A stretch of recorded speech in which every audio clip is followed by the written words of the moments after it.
Okay, तो last class के अंदर हम लोगों ने गेमेटोजेनेसिस कंप्लीट कर लिया था। तो we have done both spermatogenesis and oogenesis। Now the next topic is menstrual cycle. Menstrual cycle जो है ये टॉपिक वो है जिससे इस चैप्टर के सबसे मुश्किल क्वेश्चंस बन सकते हैं। बाकी पूरा चैप्टर बहुत इजी है, काफी वेटेज देके जा रहा है, ठीक है, तो कोई क्वेश्चंस गलत होते नहीं है यूजुअली। लेकिन जो हार्मोन से रिलेटेड क्वेश्चंस होते हैं इस चैप्टर के वो ज्यादा गलत होते हैं। और मेजोरिटी ऑफ द क्वेश्चन जो हार्मोन रिलेटेड होते हैं वो मेंस्ट्रुअल साइकिल से ही होते हैं। तो चलिए इसको पढ़ते हैं, मेक श्योर आपको एक एक चीज क्लियर हो जाए, ठीक है। तो let's start. Menstrual cycle exactly है क्या? देखिए, एक फीमेल जो होती है उसकी रिप्रोडक्टिव साइकिल को आप बोलते हैं मेंस्ट्रुअल साइकिल। अब ये कौन सी फीमेल्स की बात हो रही है? हम जिन फीमेल्स की बात कर रहे हैं वो है फीमेल प्राइमेट्स। अगर आपको याद हो तो जब आपने एनिमल किंगडम पढ़ा था तो आपने प्राइमेट्स नॉन प्राइमेट्स वहां पे पढ़े, ठीक है। तो जो फीमेल प्राइमेट्स है जिसमें मंकीज आते हैं, एप्स आते हैं और ह्यूमन बींग्स आते हैं, इनकी जो रिप्रोडक्टिव साइकिल होती है बेटा जी उसी को आप मेंस्ट्रुअल साइकिल बोलते हो। जो आपके नॉन प्राइमेट्स हैं मतलब, ठीक है, उनके अंदर अलग साइकिल चलती है, वो हमारे सिलेबस के अंदर है नहीं, ठीक। अब मेंस्ट्रुअल साइकिल कब शुरू होती है? जो मेंस्ट्रुअल साइकिल शुरू होती है वो प्यूबर्टी पे शुरू होती है फीमेल्स के अंदर, ठीक है। और जो पहली मेंस्ट्रुएशन होती है उसको आप बोलते हैं मेनार्क। और जो आखिरी मेंस्ट्रुएशन होती है जो अराउंड 50 साल की उम्र के हिसाब से होती है अकॉर्डिंग टू एनसीईआरटी, आजकल तो थोड़ा जल्दी आ जाता है, ठीक है, उसको आप बोलते हो मेनोपॉज, ठीक है। सो दो शब्द आपको यहाँ पे याद करने हैं। Menarche is the first menstruation which starts at puberty and menopause is the last menstruation uh, which will be around 50 years of age, ठीक है। अब हम बात करते हैं कि ये जो मेंस्ट्रुअल साइकिल होती है कितने दिनों की होती है। तो जो टाइम इंटरवल होता है मेंस्ट्रुअल साइकिल का वो होता है 28 से 29 डेज। ये जो मेंस्ट्रुअल साइकिल होती है उस मेंस्ट्रुअल साइकिल के अलग अलग फेजेस होते हैं, उन फेजेस की हम बात करेंगे, ठीक। अब मेंस्ट्रुअल साइकिल में एग्जैक्टली होता क्या है? देखिए, हर महीने ना आपका जो यूट्रस है वो खुद को प्रिपेयर करता है एक पॉसिबल प्रेगनेंसी के लिए। अगर वो प्रेगनेंसी नहीं होती तो वो सारी प्रिपरेशन को अबॉर्ट कर देता है। वापस से सुनिएगा, हर महीने एक यूट्रस खुद को प्रिपेयर करता है एक पॉसिबल प्रेगनेंसी के लिए। अगर वो प्रेगनेंसी नहीं होती है तो वो यूट्रस उस प्रेगनेंसी को अबॉर्ट कर देता है, और जब वो अबॉर्ट करता है तो वो जो यूट्रस की लाइन है जिसको तैयार किया गया था, जो कवरिंग है, उसको तोड़ दिया जाता है along with the blood vessels, और वो ब्लड के फॉर्म में बाहर आता है जिसको आप पीरियड्स बोलते हो, ठीक है। इसीलिए हम बोलते हैं कि जब फीमेल प्रेग्नेंट होती है तो पीरियड्स नहीं आते हैं, क्योंकि जो पीरियड्स के वक्त जो लाइनिंग ब्रेक होती है वही लाइनिंग बच्चे को पकड़ने में काम में आ जाती है। तो अगर बच्चा पकड़ा गया है, प्रेगनेंसी हो गई है, तो लाइन नहीं टूटेगी and hence there will be no periods, correct. और अगर बच्चा नहीं पकड़ा गया है, प्रेगनेंसी नहीं है, तो लाइन वापस टूट जाती है और यूट्रस ने अपना काम सारा, प्रिपरेशन सारी अबॉर्ट कर दी है। अब हम समझने की कोशिश करते हैं कि मेंस्ट्रुअल साइकिल में एग्जैक्टली कितने फेजेस होते हैं और क्या होता है। अगर हम एक मेंस्ट्रुअल साइकिल की बात करें तो अकॉर्डिंग टू हमारी बुक 28 से 29 दिन की होती है। तो आपको ये एक साइकिल दे रखी है जो यहाँ से शुरू होके 29 डेज पे खत्म हो रही है, ठीक है। हम 28 डेज लेके भी चल सकते हैं, that is not an issue, ठीक है। और फिर आगे फर्स्ट मतलब अगली मेंस्ट्रुअल साइकिल वापस से शुरू होती हुई दिखाई गई है, ठीक है। अब ये जो आपकी मेंस्ट्रुअल साइकिल है इसका जो मिड होता है that is around 14th day. 14th day पे हर फीमेल अपने मेंस्ट्रुअल साइकिल में एक ओवम रिलीज करती है, ठीक है। सो अगर कहने की बात है तो पूरे मेंस्ट्रुअल साइकिल में हम लोग मेंस्ट्रुअल साइकिल के मिडल में एक ओवम रिलीज करते हैं, and that is technically not an ovum, that is secondary oocyte जो आप लोगों ने पढ़ा है, ठीक है। शुरू करते हैं, चलिए। तो अगर हम बात करते हैं एक मेंस्ट्रुअल साइकिल की, तो उस मेंस्ट्रुअल साइकिल के अंदर आपको 4 फेजेस दिखते हैं, ठीक है। पहला जो फेज होता है उसको आप बोलते हो मेंस्ट्रुअल फेज, या फिर ब्लीडिंग फेज, या फिर मेंसेस फेज। दूसरा जो फेज होता है उसको आप बोलते हो फॉलिक्यूलर फेज या फिर प्रोलिफरेटिव फेज। और जो तीसरा फेज होता है वो होता है ये वाला फेज, जो कि एक फेज काउंट नहीं होता है क्योंकि वो एक दिन का ही होता है, जिसको आप बोलते हो ओव्यूलेटरी फेज। और जो आखिरी फेज होता है उसको आप बोलते हो ल्यूटियल फेज या फिर सिक्रिटरी फेज। वापस से बात करते हैं, there are how many phases? 4 phases. Number 1 menses bleeding या menstruation phase. Number 2 follicular phase या फिर proliferative phase. Number 3 ovulatory phase and number 4 luteal phase या फिर सिक्रिटरी फेज, ठीक है। अब आप देखेंगे कि यहाँ पे जो दो फेजेस है उनके दो नाम दे रखे हैं। फॉर एग्जाम्पल फॉलिकुलर फेज का एक और नाम है दैट इज प्रोलिफरेटिव फेज, और ल्यूटियल फेज का एक और नाम है दैट इज सिक्रिटरी फेज। अब मेरी बात ध्यान से समझिएगा बेटा, जो मेंस्ट्रुअल साइकिल होती है या जो रिप्रोडक्टिव साइकिल होती है उसमें दो जगह पे मेजर चेंजेस होते हैं। एक जगह है आपकी ओवरी और दूसरी जगह है आपकी यूट्रस। तो ओवरी के अंदर जो चेंजेस होते हैं वो, और जो यूट्रस के अंदर चेंजेस होते हैं वो दोनों अलग अलग तरीके के हैं, वेरी ऑब्वियस। तो ओवरी के हिसाब से एक अलग नाम दिया गया है और यूट्रस के हिसाब से एक अलग नाम दिया गया है। तो अगर किसी भी फेज के यहाँ पे दो नाम है तो दोनों अलग अलग जगह के रेस्पेक्ट में दिए हुए हैं। आपको आगे आगे समझ में आएगा कि अगर फॉलिकुलर फेज की बात करें तो उसमें फॉलिकल्स डेवलप करते हैं और फॉलिकल्स ओवरी में डेवलप करते हैं। तो ये जो नाम है ये विद रिस्पेक्ट टू ओवरी दिया गया है, ठीक है। और जो आपका प्रोलिफरेटिव फेज है, प्रोलिफरेशन में यहाँ पे एंडोमीट्रियम के प्रोलिफरेशन की बात हो रही है, तो वो यूट्रस के रिस्पेक्ट में नाम दिया गया है, ठीक है। तो आगे हम धीरे धीरे जैसे बढ़ेंगे तो आपको पता चलेगा कि कौन सा नाम किस रेस्पेक्ट में दिया गया है। चलिए शुरू करते हैं पहला फेज। और पहले फेज को आपने क्या बोला है, मेंस्ट्रुअल फेज या फिर bleeding phase. According to NCERT जो आपका मेंस्ट्रुअल फेज होता है वो अराउंड 3 से 5 दिन का होता है। तो मानिए पहला दिन है, या तो वो पहले से तीसरे दिन तक चलता है या वो पहले से 5वें दिन तक चलता है। ये वेरी करता है फीमेल टू फीमेल। तो अगर हम एनसीईआरटी के हिसाब से जाए तो एनसीईआरटी बोलती है कि जो पहला फेज है दैट इज मेंस्ट्रुअल या फिर ब्लीडिंग फेज वो 3 से 5 दिन के आसपास का होता है। अब मेंस्ट्रुअल फेज में एग्जैक्टली हो क्या रहा है ध्यान से समझिएगा। मेंस्ट्रुअल फेज के अंदर ब्लीडिंग होती है। अब क्या ब्लीड कर रहा है, क्या निकल रहा है, उसकी बात करते हैं। देखिए थोड़ा सा पीछे आते हैं। अगर ये पहला दिन है तो इससे जस्ट पहले कोई मेंस्ट्रुअल साइकिल हुई होगी, करेक्ट ना, ऑब्वियस सी बात है, ठीक है। तो मतलब 28वें 29 दिन की मैं बात कर रही हूँ। तो इससे पहले का जो फेज होता है वो है आपका ल्यूटियल फेज या सीक्रेटरी फेज। उस फेज में ही तैयारी हो जाती है कि अगला मेंस्ट्रुअल फेज होगा कि नहीं होगा। अब आप ध्यान से देखिएगा होता क्या है, यहाँ पे आप देखो, यहाँ पे एलएच का लेवल गिरा हुआ है, ठीक है। ये एलएच क्यों गिरा होगा, ठीक है, ध्यान से समझने की कोशिश कीजिएगा। फीमेल को पीरियड्स तब होते हैं जब वो प्रेग्नेंट नहीं है, ठीक है, मतलब हमको एंडोमेट्रियम की जरूरत नहीं है। एंडोमेट्रियम को बनाने के लिए जो हार्मोन है that is your progesterone which is also known as pregnancy hormone, ठीक है। तो प्रेगनेंसी हार्मोन की जरूरत तब पड़ेगी जब एक फीमेल प्रेग्नेंट है। हमें तो अब यहाँ पे पीरियड्स करवाने हैं, इसका मतलब तो female is not pregnant and hence you do not require progesterone. और प्रोजेस्टेरॉन का सोर्स होता है क्या, आपका कॉर्पस ल्यूटियम। कॉर्पस ल्यूटियम क्या होता है आगे आपको समझ में आएगा, ठीक है। और वो जो कॉर्पस ल्यूटियम है वो कॉर्पस ल्यूटियम को बना के रखता है एक हार्मोन जिसका नाम है एलएच। अब मान लो फीमेल प्रेग्नेंट नहीं है तो जो आपका पोस्ट ओव्यूलेटरी फेज है, पोस्ट ओव्यूलेटरी फेज के अंदर एलएच का लेवल नीचे गिरता है। वापस से सुनिएगा, पोस्ट ओव्यूलेटरी फेज के अंदर एलएच का लेवल नीचे गिरता है और वो जो नीचे गिरा हुआ एलएच है वो धीरे धीरे कॉर्पस ल्यूटियम को रिग्रेस करवा देता है, मतलब उसको खत्म करवाने लग जाता है। जैसे जैसे कॉर्पस ल्यूटियम रिग्रेस हो जाएगा वैसे वैसे प्रोजेस्टेरॉन का लेवल कम हो जाएगा। प्रोजेस्टेरॉन काम में आता है एंडोमेट्रियम को मेंटेन करने के। अब एंडोमेट्रियम मेंटेन नहीं हो पाई तो एंडोमेट्रियम टूटने लगेगी, तो एंडोमेट्रियम टूट जाती है, ठीक है। तो अगर यहाँ पे पूछा जाए कि जो ब्लीडिंग फेज है उसमें एंडोमेट्रियम की ब्रेकिंग हुई है, एंडोमेट्रियम शेड ऑफ हो रही है, वो क्यों शेड ऑफ हुई है, क्योंकि पोस्ट ओव्यूलेटरी फेज के अंदर एलएच गिरा है और वो एलएच गिरने की वजह से कॉर्पस ल्यूटियम रिग्रेस हो गया है और उसके रिग्रेस होने की वजह से प्रोजेस्टेरॉन कम हो गया which is the pregnancy hormone. और प्रोजेस्टेरॉन कम होने की वजह से एंडोमेट्रियम मेंटेन नहीं हो पाई है और एंडोमेट्रियम मेंटेन नहीं हो पाई तो वो टूटेगी और वही एंडोमेट्रियम और उसकी जो ब्लड वेसल्स है वो ब्लड के फॉर्म में विजाइना से बाहर आ जाती है और उसी को आप बोलते हो मेंस्ट्रुअल फेज या फिर ब्लीडिंग फेज। इतना समझ में आया मैंने क्या बोला, ठीक है। तो ये वाली चीज समझ में आई कि एलएच को गिरा हुआ क्यों दिखा रहे हैं, एलएच का लेवल नीचे गिरा हुआ दिखाया गया है क्योंकि ये पोस्ट ओव्यूलेटरी फेज के कहानी की बात हो रही है। क्योंकि हम लोग पोस्ट ओव्यूलेटरी फेज जिसको आप ल्यूटियल फेज बोलते हो उसी से कहानी शुरू कर देते हैं कि हाँ भाई प्रेग्नेंट नहीं है फीमेल, एलएच गिरा दो, कॉर्पस ल्यूटियम को खत्म कर दो, प्रोजेस्टेरॉन गिर गया, एंडोमेट्रियम टूट गई। इतना समझ आया, ओके। तो अब एनसीईआरटी मेंस्ट्रुअल फेज के बारे में क्या बोल रही है वो थोड़ा सा पढ़ लेते हैं। इन्होंने बोला है साइकिल की शुरुआत होती है मेंस्ट्रुअल फेज से और मेंस्ट्रुअल फ्लो अराउंड 3 से 5 दिन का होता है।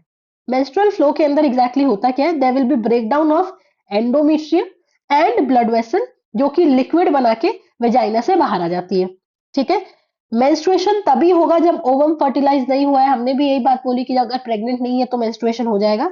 और अगर मेंस्ट्रुएशन नहीं होता तो उसका एक इंडिकेशन ये हो सकता है कि फीमेल प्रेग्नेंट है।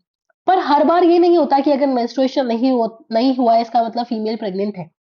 इसके कारण बहुत सारे हो सकते हैं, स्ट्रेस हो सकती है, पुअर हेल्थ हो सकती है, हार्मोनल डिसबैलेंस हो सकता है, पीसीओडी, पीसीओएस कुछ भी हो सकता है। तो देयर आर मेनी रीजंस। हर बार ये नहीं होगा कि पीरियड्स नहीं आ रहे that means the female is pregnant, ऐसा जरूरी नहीं है, ठीक है। अगर आपको स्ट्रेस होती है, आपकी हेल्थ खराब चल रही है, आपका लाइफस्टाइल खराब चल रहा है, that can also lead to no menstruation on proper timings, ठीक है। इतना डन। तो मेंस्ट्रुअल फेज में एनसीईआरटी ने इतनी सी बातें दी है। एनसीईआरटी ने हार्मोन का रोल एज सच डायरेक्टली नहीं बताया, पर उन्होंने फ्लो चार्ट में दे दिया है। तो आई होप मैंने जो आपको समझाया वो आपको समझ में आ गया। इसके बाद में जो अगला फेज आता है that is your follicular phase which is also known as proliferative phase. हमने यहाँ पे एंडोमेट्रियम तोड़ दी है, ठीक। अब 14th डे पे ओवम रिलीज होगा, और ओवम अगर रिलीज होगा तो देर आर चांसेस कि फीमेल प्रेग्नेंट भी हो सकती है अगर स्पर्म आ जाए। तो अगर फीमेल प्रेग्नेंट होगी तो उनको बच्चे को होल्ड करवाना पड़ेगा, और बच्चे को होल्ड करने का काम किसका है? एंडोमेट्रियम का। आपने तो एंडोमेट्रियम तोड़ दी, अगर तोड़ दिए तो उसको वापस भी तो बनाना पड़ेगा। मतलब हम ऐसा सोच रहे हैं कि शायद 14th डे के बाद में प्रेग्नेंट हो सकती है फीमेल, तो हमको तैयारी करनी पड़ेगी। वो तैयारी में सबसे इंपॉर्टेंट तैयारी होती है कि आपने जो एंडोमेट्रियम तोड़ी है उसको आप वापस बना दो, ठीक है। तो ये जो पूरा फेज है, ये वाला फेज और इसके आगे का फेज, इसमें हम एंडोमेट्रियम को वापस बनाने की कोशिश कर रहे हैं, ठीक है। आप सुनिए मेरी बात ध्यान से। हम फॉलिकुलर फेज में क्या क्या करेंगे? दो नाम है, एक है फॉलिकुलर फेज और दूसरा है प्रोलिफरेटिव फेज। फॉलिकुलर फेज इसलिए बोला है क्योंकि इसमें फॉलिकल्स बनते हैं, जो हमने पिछली क्लास में पढ़ा था कि फॉलिकल्स क्या होते हैं, primary follicle, secondary follicle, tertiary follicle and then you have mature या फिर ग्राफिन फॉलिकल, ठीक है। तो फॉलिकल्स कहां बनेंगे? ओवरी में। तो फॉलिकुलर फेज नाम किस रिस्पेक्ट में दिया गया है? ओवरी के रिस्पेक्ट में। सेकंड चीज, प्रोलिफरेटिव फेज क्यों बोला? प्रोलिफरेशन का मतलब होता है increase in number of cells because your cells are dividing. यहाँ पे कौन से सेल्स डिवाइड करेंगे? हमको कौन सी लेयर मेंटेन करवानी है? एंडोमेट्रियम। इसका मतलब एंडोमेट्रियम के cells they are going to divide and proliferate. और क्यों प्रोलिफरेट कर रहे हैं? क्योंकि आपको एंडोमेट्रियम वापस बनानी है, करेक्ट। सो एंडोमेट्रियम कहाँ पे? यूट्रस में। इसका मतलब प्रोलिफरेटिव फेज किस रिस्पेक्ट में नाम दिया गया है? यूट्रस के रिस्पेक्ट में। इतना डन है। अब ध्यान से समझिएगा। हमने पढ़ा था कि फीमेल जब अपने एम्ब्रियोनिक लाइफ में होती है तो वो प्राइमरी फॉलिकल्स बनाती है, और वो प्राइमरी फॉलिकल जो होते हैं वो बर्थ के बाद में नहीं बनते, और प्यूबर्टी में वही प्राइमरी फॉलिकल धीरे धीरे मेच्योर होते जाते हैं, ठीक है। तो अब फॉलिकुलर फेज में क्या होगा? धीरे धीरे प्राइमरी फॉलिकल मेच्योर होंगे, तो your primary follicles will be transformed into fully mature Graafian follicle. अब ये कैसे होता है, ध्यान से समझने की कोशिश करिएगा, ठीक है। जो आपका पोस्ट ओव्यूलेटरी फेज था, जो मैंने अभी समझाया आपको, ठीक है, उसके अंदर आपको याद हो तो जब कॉर्पस ल्यूटियम रिग्रेस हो जाता है तो प्रोजेस्टेरॉन का लेवल नीचे गिरता है। जैसे ही प्रोजेस्टेरॉन नीचे गिरता है या ईस्ट्रोजन नीचे गिरता है, वो एक पॉजिटिव फीडबैक देते हैं, ठीक है। और वो पॉजिटिव फीडबैक की वजह से जीएनआरएच रिलीज होता है हाइपोथैलेमस में, ये आप जानते हो। और वो हाइपोथैलेमस से फिर गोनेडोट्रोफिन रिलीज करवाने के लिए पिट्यूटरी को बोला जाता है कि आप अपने गोनेडोट्रोफिन जो कि एफएसएच और एलएच है वो रिलीज करवा दो, ठीक है। तो एनसीईआरटी के अंदर थियरी में लिखा हुआ है कि धीरे धीरे फॉलिकुलर फेज के अंदर एफएसएच और एलएच का लेवल बढ़ता जाता है, ठीक है। तो एफएसएच और लेवल फॉलिकुलर फेज के अंदर अकॉर्डिंग टू योर थियरी बढ़ते जाएंगे। अब ये एफएसएच का लेवल इंक्रीज हुआ तो एफएसएच क्या है? Follicle stimulating hormone. इसका मतलब it is going to help in the development of follicles. तो धीरे धीरे एफएसएच के इन्फ्लुएंस में आपके primary follicle will be converted into your fully mature Graafian follicle. तो देखो ये डेवलपमेंटल स्टेजेस दिखा रखे हैं। ये आपका एंट्रम दिखा रखा है, एंट्रम टर्शियरी फॉलिकल है, ये आपका मेच्योर या ग्राफिन फॉलिकल है, करेक्ट। अब ध्यान से सुनिए, ये जो आपका मेच्योर या ग्राफिन फॉलिकल है, इसका जो थीका इंटरना है, मैंने आपको लास्ट क्लास में पढ़ाया था क्या थीका इंटरना एक्सटर्ना है। ये थीका इंटरना जो है ये भर भर के ईस्ट्रोजन रिलीज करती है, और वो ईस्ट्रोजन का पहला काम है कि वो आपके एंडोमेट्रियम के सेल्स को प्रोलिफरेट कराने में हेल्प करती है। और अगर एंडोमेट्रियम के सेल प्रोलिफरेट करेंगे तो आपकी एंडोमेट्रियम जो है वो धीरे धीरे बनती जाएगी। आपको याद हो तो मैंने लास्ट क्लास में बताया था कि एंडोमेट्रियम के दो पार्ट होते हैं, stratum Bessel and stratum functional. इसमें से फंक्शनल टूटती जाती है और बेसेल जो है वो उसको बार बार बनाती जाती है। तो स्ट्रेटम बेसेल के सेल बार बार रीजनरेट करते जाएंगे। क्यों करते जाएंगे? क्योंकि ईस्ट्रोजन रिलीज हुआ है। तो ईस्ट्रोजन का पहला काम तो हो गया, प्रोलिफरेशन करवा दिया, ठीक है। दूसरा काम क्या होता है? ईस्ट्रोजन नेगेटिव फीडबैक देता है। अगर ईस्ट्रोजन नेगेटिव फीडबैक देगा तो धीरे धीरे तुम्हारा हाइपोथैलेमस जो है वो जीएनआरएच का अमाउंट कम कर देगा।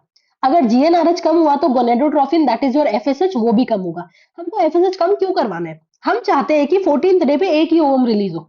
तो प्राइमरीली हम चाहते हैं कि 14th डे पे एक ही ग्राफियन फॉलिकल मेच्योर हो, क्योंकि अगर एक से ज्यादा ग्राफियन फॉलिकल मेच्योर हो गए तो एक से ज्यादा ग्राफियन फॉलिकल फट भी सकते हैं एंड हेंस एक से ज्यादा ओवम रिलीज हो सकते हैं। तो अगर हर बार एक से ज्यादा ग्राफियन फॉलिकल फटेगा तो हर बार एक से ज्यादा बच्चे होने की चांसेस हो जाएंगे। तो इसीलिए हम चाहते हैं कि ईस्ट्रोजन नेगेटिव फीडबैक दे दे ताकि धीरे धीरे एफएसएच का लेवल गिर जाए और वो बाकी फॉलिकल्स को डेवलप होने ना दे, सिर्फ एक ही फॉलिकल डेवलप हो।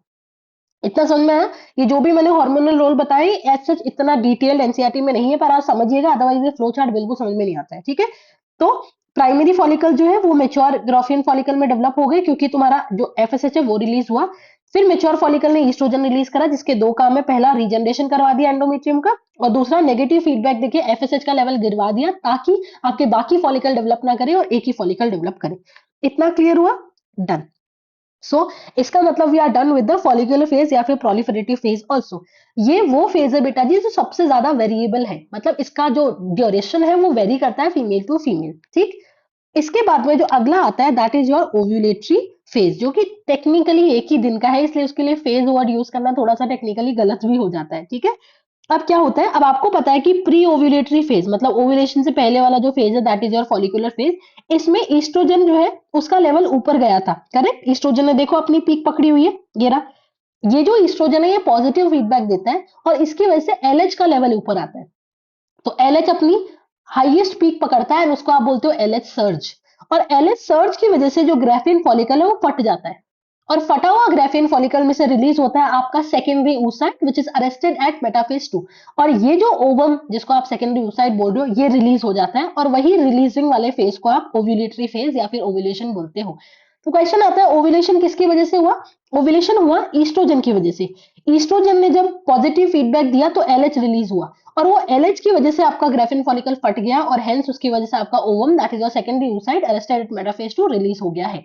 डन इतना? इसका मतलब we are done with your ovulatory phase also. यहाँ पे लिखा हुआ है सारी चीजें। अब आता है आखिरी फेज जिसको आप बोलते हो ल्यूटियल फेज या फिर सीक्रेटरी फेज। ल्यूटियल फेज क्यों बोलते हैं? ये जो आपका फटा हुआ ग्राफिन फॉलिकल है ये आगे जाके डेवलप हो जाता है एक येलो कलर के स्ट्रक्चर के अंदर जिसको आप बोलते हो कॉर्पस ल्यूटियम। ये जो कॉर्पस ल्यूटियम है ये येलो कलर का इसलिए क्योंकि it has a pigment that is your lutein. ठीक, corpus luteum is a very very rich source of your progesterone. ये टेम्पररी एंडोक्राइन ग्लैंड की तरह बिहेव करता है, आप ऐसे समझो। तो ये ना भर भर के प्रोजेस्टेरॉन रिलीज करता है। अब ये प्रोजेस्टेरॉन का काम क्या है? पहली चीज, progesterone is a pregnancy hormone. हमें ऐसा लगा है कि ओवम आ गया है और शायद वो फर्टिलाइज होगा तो बच्चा हो सकता है, प्रेगनेंसी हो सकती है, तो हम ना एंडोमेट्रियम को और प्रिपेयर करना चाहते हैं। तो ये जो प्रोजेस्टेरॉन है ये धीरे धीरे एंडोमेट्रियम को प्रिपेयर करवाता है ताकि एम्ब्रियो को रिसीव किया जाए। ठीक है, पर जरूरी तो नहीं है कि एम्ब्रियो आए, करेक्ट ना? जरूरी बिल्कुल भी नहीं है। ठीक, ये जो प्रोजेस्टेरॉन है यही प्रोजेस्टेरॉन धीरे धीरे एफएसएच का लेवल कम करवाता है। क्यों एफएसएच का लेवल कम करवाएगा? मान लो प्रेगनेंसी हो गई है, अगर प्रेगनेंसी हो गई तो मतलब एक बच्चा पेट में है, एम्ब्रियो है। ठीक है, तो अगर ड्यूरिंग प्रेगनेंसी सेक्सुअल एक्टिविटी होती है तो दूसरा बच्चा डेवलप नहीं होना चाहिए। अगर आपके फॉलिकल्स डेवलप कर जाएंगे तो हो सकता है उन फॉलिकल से एक और ओवम रिलीज हो जाए और हो सकता है चलती प्रेगनेंसी में फीमेल दोबारा प्रेग्नेंट हो जाए, वो तो नहीं चाहिए ना, ऑब्वियस सी बात है। तो ये प्रोजेस्टेरॉन जो है ये एफएसएच का लेवल गिरवा देती है। एफएसएच का लेवल गिर जाएगा तो बाकी फॉलिकल्स डेवलप नहीं करेंगे और बाकी फॉलिकल्स डेवलप नहीं करेंगे तो ऑब्वियस सी बात है कोई फॉलिकल फूटेगा नहीं, तो चलती प्रेगनेंसी में कोई ओवम भी रिलीज नहीं होगा। डन। दूसरी चीज, तो इसको ल्यूटियल फेज क्यों बोला? क्योंकि कॉर्पस ल्यूटियम डेवलप कर रहा है। फिर यही प्रोजेस्टेरॉन जो है ये एंडोमेट्रियम के ग्लैंड्स जो होते हैं उनको स्टिमुलेट करता है ताकि वो एक ग्लाइकोजन रिच न्यूट्रिएंट फ्लूइड बना सके, सीक्रेट कर सके, ताकि अगर एम्ब्रियो आता है तो उसके नरिशमेंट में हेल्प हो जाए। इसीलिए हमने इसको सीक्रेटरी फेज भी बोला है क्योंकि that endometrial gland they are going to secrete a nutrient rich glycogen rich fluid. ठीक है, इसीलिए तो secretory phase name is given with respect to uterus क्योंकि एंडोमेट्रियम आ गया, and lutein phase name is given with respect to ovary क्योंकि corpus luteum is formed in ovary। इतना done हुआ? ठीक, अब आगे सुनिएगा। ये वाली बात मैंने आपको बताई, अगर फीमेल प्रेग्नेंट होती है तो हमको एंडोमेट्रियम भी प्रिपेयर करवानी है, हमको फॉलिकल्स भी डेवलप नहीं करवाने हैं और हमको एंडोमेट्रियल ग्लैंड्स को भी डेवलप करवाने हैं।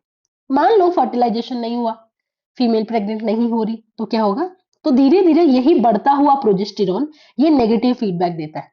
नेगेटिव फीडबैक दिया तो हाइपोथैलेमस ने जीएनआरएच का अमाउंट कम कर दिया। अगर जीएनआरएच कम हो गए तो गोनेडोट्रोफिन दैट इज और एलएच एफएसएच वो भी कम हो जाएंगे, तो एलएच और एफएसएच कम हो गए।